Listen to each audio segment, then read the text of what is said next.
वकील अलगला की शानदार प्रस्तुति डीजे शिवा वर्षम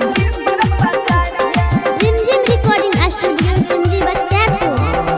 भैया के साली बोलै छे मुँह झाड़ के, बोलै छे झाड़ के, बोलै छे मुँह झाड़ के। लाले बचुमा चौकी पर बाजार के, लाले बचुमा चौकी पर बाजार के। चलै छे गाबी सरोज दुनु साइड के, लेबै बाजार के छोड़बै नै साइड के। लाले बचुमा चौकी पर बाजार के, लाले बचुमा चौकी पर बाजार के। Rimjhim recording studio Simri Bakhtiyarpur. DJ Shiva वर्षम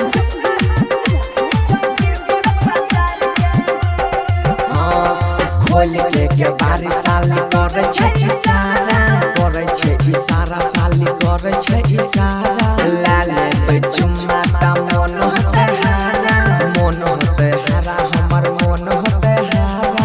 लाडो शरम सब पीने छे गार के, पीने छे गार के, हो पीने छे गार के।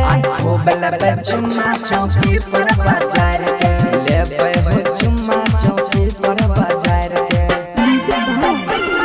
डीजे शिवा वर्षम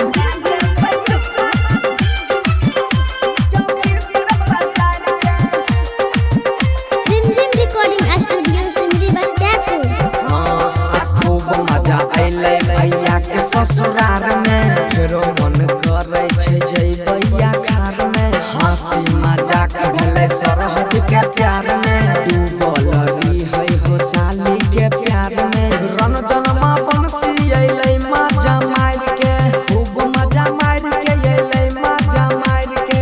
लाल के चुम्मा चौकी पर बाजार के, खूब लेबै चुम्मा चौकी पर बाजार के। भैया के साली बोलै छे मुँह झाड़ के, बोलै छे झाड़ के, बोलै छे मुँह झाड़ के।